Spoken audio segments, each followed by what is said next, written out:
At my father's funeral, a man whispered to me that it was my mother who poisoned him. I didn't believe it at first until she got remarried just 3 days later. In court, I played the deleted videos, and her life was over. The casket was still open when the man leaned close. "Your mother poisoned him," he whispered. I saw her. I turned. Gray suit, hospital badge clipped to his pocket. Dr. Chen, Dad's physician for the last 3 months. "What?" "The night visits, the IV bags she brought from home, said they were supplements." I checked the security tapes. He paused. Then they disappeared. He pressed a business card into my hand and walked away. I stood there, frozen. The organ music played softly. Someone was crying in the back row. The smell of lilies was overwhelming. My mother stood by the casket, dabbing her eyes with a tissue. Black dress, pearl necklace, hair perfect. The perfect widow. The perfect performance. I looked down at the card in my hand. Dr. James Chen, internal medicine. A phone number written on the back in pen. I didn't believe him. Couldn't. Mom loved Dad. They'd been married 30 years. 30 years. I slipped the card into my pocket and walked to the front, stood next to my mother. She squeezed my hand. Her eyes were red, makeup running slightly. "He's at peace now," she whispered.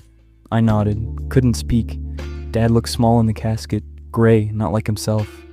He was only 58, healthy or so I thought. Then 3 months ago, he got sick. Kidney failure, sudden, aggressive. The doctors couldn't explain it, and now he was gone. The funeral ended. People offered condolences, hugged my mother, told her how strong she was. She smiled, thanked them, played the part perfectly. I drove home alone that night, sat in my apartment, stared at the wall. Dr. Chen's card sat on my coffee table. I didn't call. Then 3 days later, she got remarried. 3 days. The funeral was Saturday. The wedding was Tuesday.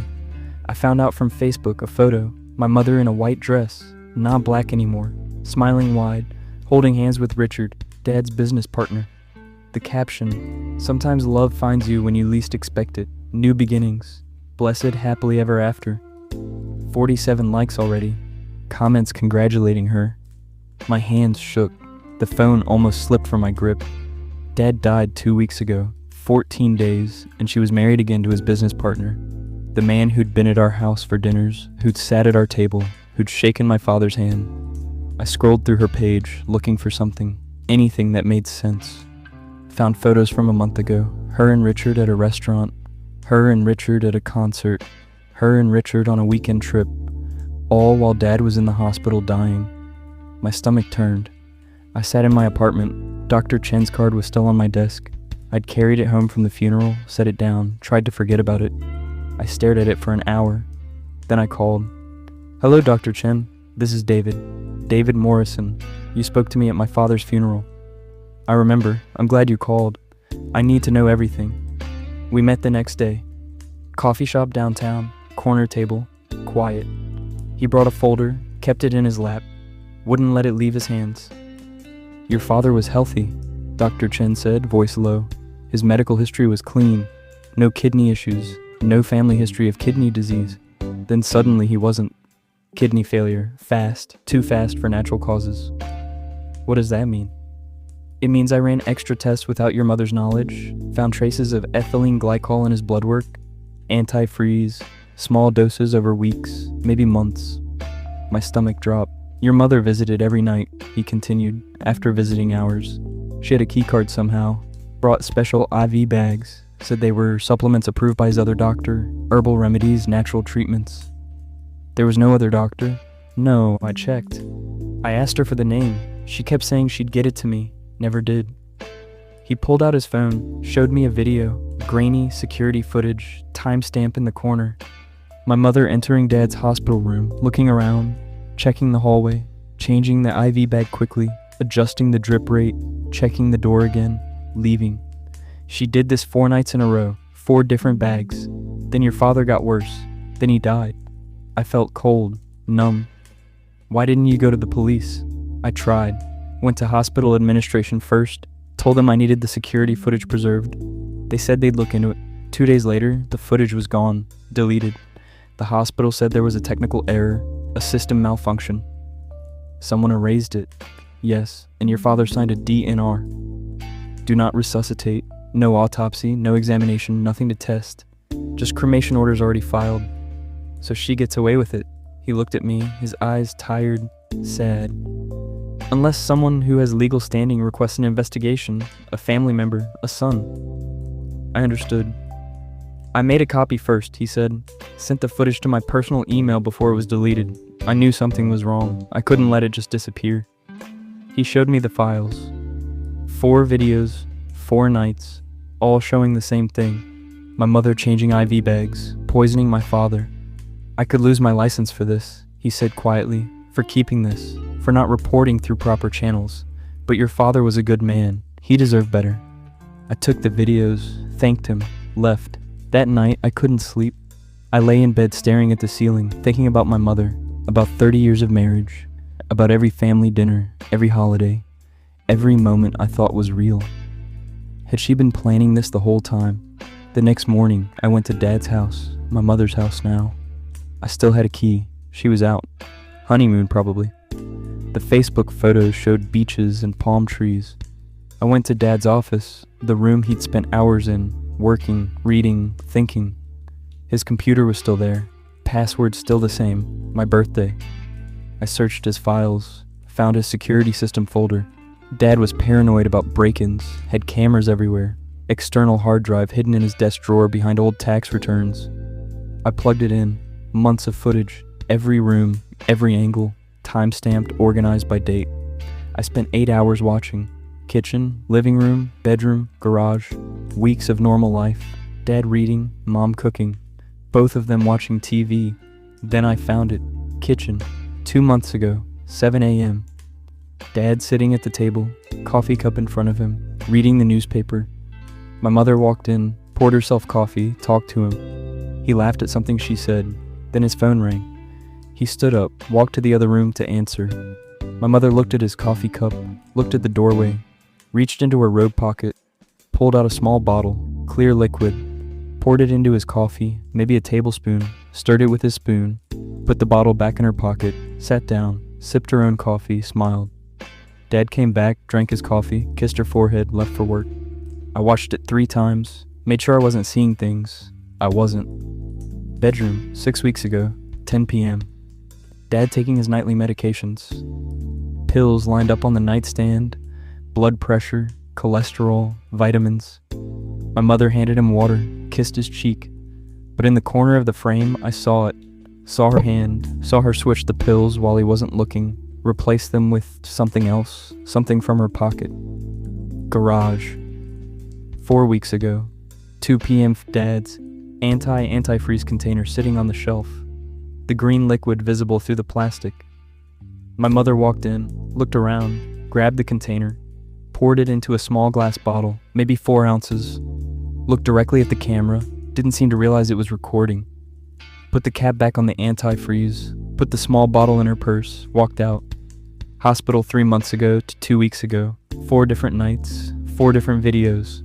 My mother entering the room, changing IV bags, looking nervous, checking the door constantly. Each time, Dad got worse the next day. I sat there in the dark. My father's office, his chair, his desk, his things. She killed him. My mother, the woman who raised me, who made me breakfast every morning, who helped me with homework, who kissed my forehead when I was sick.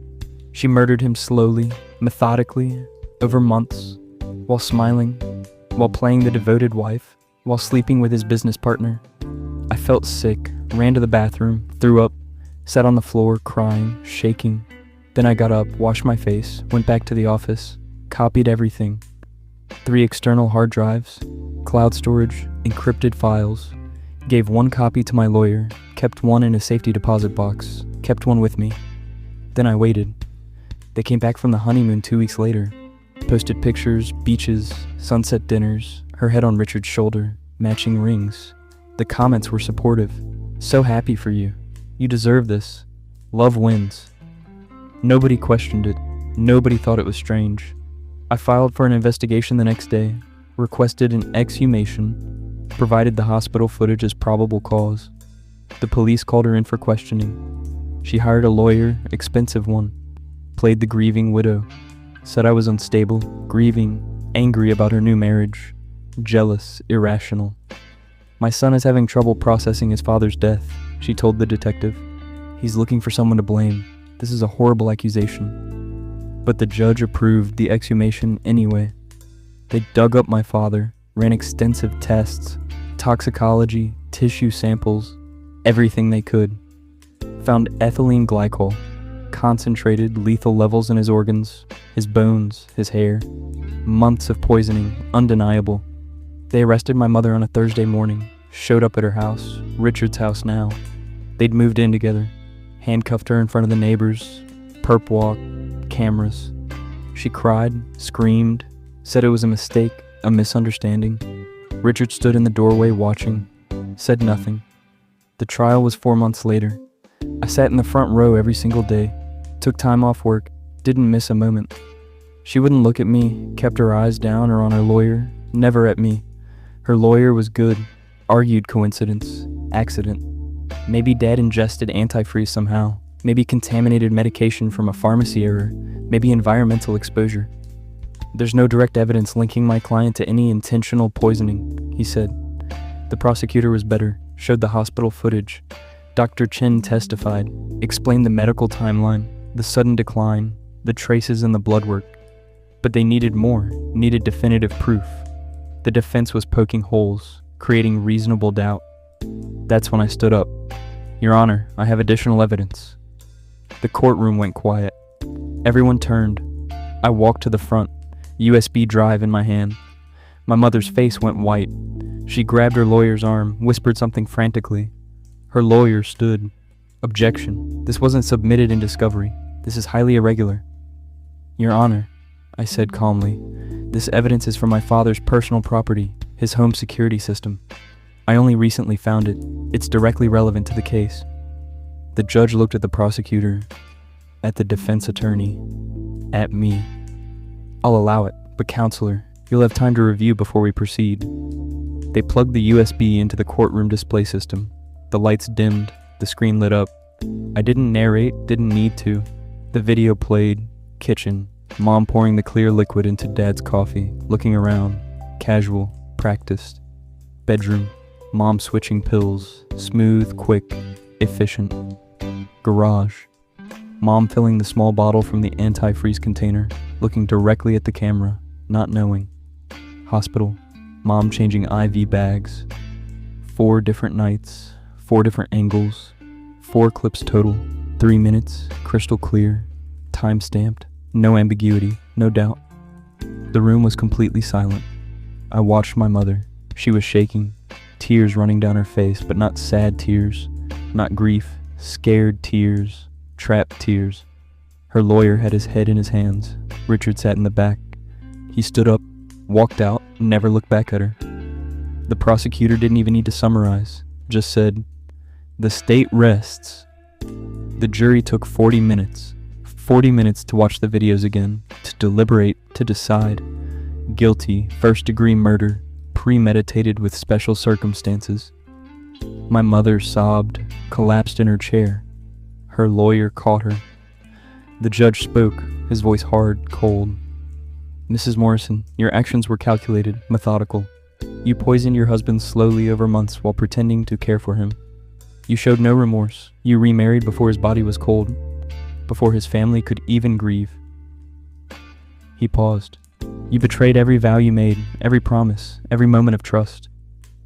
My mother was crying, begging. "Please, I'm sorry. I'm so sorry. I didn't mean 30 years to life. No possibility of parole for 25 years. The gavel hit. The bailiff moved forward, put handcuffs on her wrists. She looked at me then, really looked at me for the first time in months. "Please," she said, her voice breaking. "Please, I'm your mother." I stood up, walked to the railing, leaned close enough that only she could hear. "You stopped being my mother the day you killed my father." Her face crumbled, completely broke.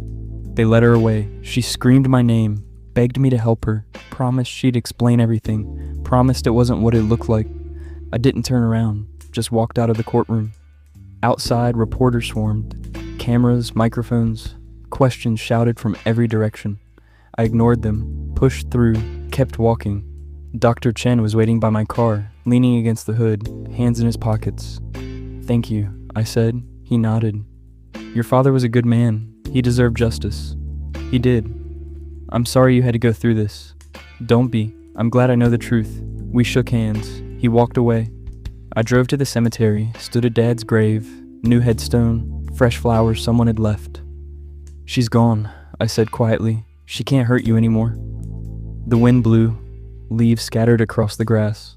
The sun was setting, orange and gold. I placed my hand on the headstone, cold marble under my palm. I got her, Dad. I got her. I stayed until the sun disappeared, until the cemetery lights came on, until the cold made me shiver. Then I walked back to my car. Behind me, Dad rested, finally at peace. And Mom, she'd spend the rest of her life in a cage, 30 years minimum. She was 56 now. She'd be 81 before she could even apply for parole. Most of her life, gone.